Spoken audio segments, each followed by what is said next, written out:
Ikhtiar kita untuk mengurangi risiko perubahan iklim adalah salah satunya dengan menggunakan metode composting, mengubah material organik dengan proses dekomposisi menjadi kompos atau pupuk organik. Baik dengan cara rotari secara konvensional, tadi sudah dibahas bahwa metode composting dengan open windrow atau bedeng itu yang sudah sukses beratus tahun tidak selamanya bisa diterapkan di perkotaan.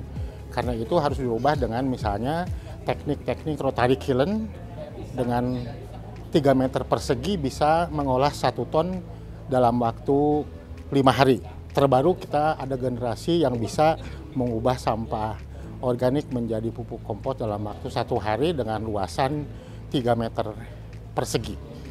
Lalu ada inovasi baru lagi bahwa pengubahan material organik menjadi kompos itu dengan menggunakan cacing atau Lumbricus rubellus spesies ya. Bisa menghasilkan output yang lebih baik keekonomiannya walaupun ada berkurang dari kapasitas olah per meter perseginya.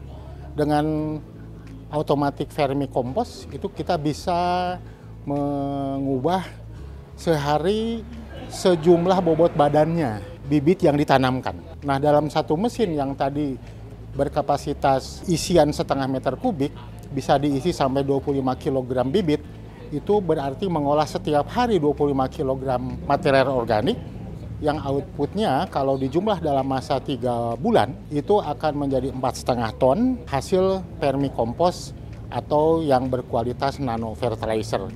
Di luar itu pendapatan dari pertumbuhan bobot cacing dari 3 bulan itu akan berlipat ganda karena ada penambahan bobot kokon dan anakan sehingga menjadi 6 kali lipat.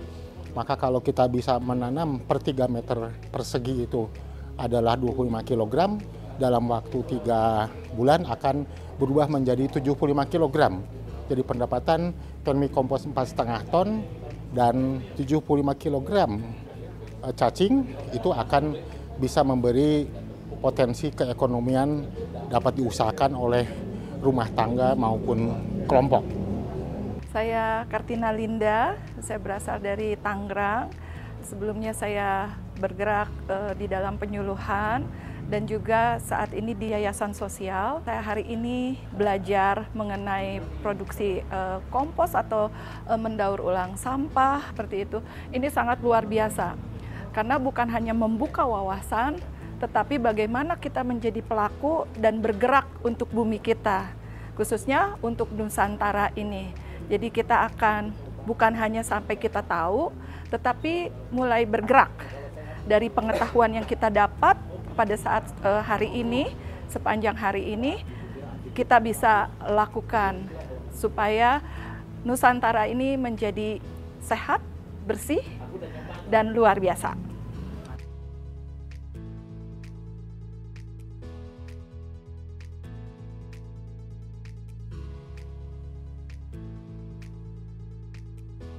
Metode untuk mengubah sampah organik yang menjadi masalah dalam kaitan perubahan iklim, meningkatnya suhu bumi adalah cara pembuatan biogas. Metode yang berbeda dengan cara composting, membuat biogas diperlukan reaktor anaerob, bebas dari kebocoran dan masuknya oksigen, disebut digester.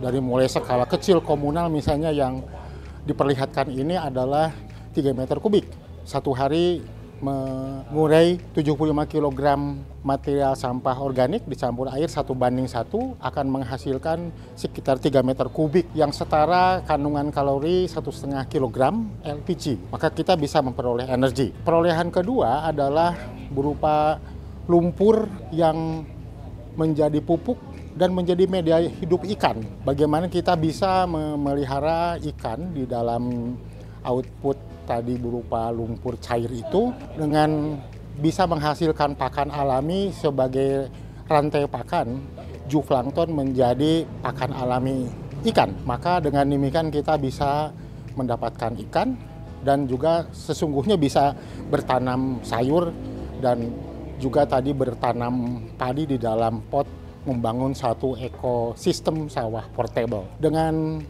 ikhtiar ini maka kita berharap ada keswadayaan rumah tangga untuk bisa menghasilkan energi, kemudian protein, dan memenuhi kebutuhan pangan dan ketahanan keluarga. Di dalam skala besar, kita bisa berpikir panjang lagi bahwa sesungguhnya jumlah 0,7 kg sampah per individu, kemudian dikalikan dengan satu hari jumlah penduduk, kan sesungguhnya itu 66 juta ton yang kalau bisa dikonversi menjadi energi pupuk dan energi biogas, maka kita mempunyai harapan untuk bisa bertransisi ke ekonomi hijau atau green economy tanpa harus mengorbankan penggunaan bahan baku yang bersaing dengan kebutuhan pangan. Maka kita bisa menghindari inflasi dari kemungkinan naiknya harga-harga pangan akibat kita berkomitmen untuk bertransisi ke ekonomi hijau, membangun green fertilizer dan membangun green energy. Sehingga di angkatan-angkatan berikutnya mudah-mudahan kita bisa mengeksplorasi lebih baik lagi. Maka kita akan adakan lagi di Jumat pada tanggal 16 Maret ya, angkatan ke-51. Dan kemudian ada angkatan 52. Selama bulan Ramadan pun kita adakan secara online ya tentunya. Zoom, tidak ada yang offline. Mari kita perbanyak ikhtiar-ikhtiar kita untuk mengolah sampah organik sebagai penimbul emisi untuk dikurangkan sebesar mungkin agar kita semua bisa ikut membangun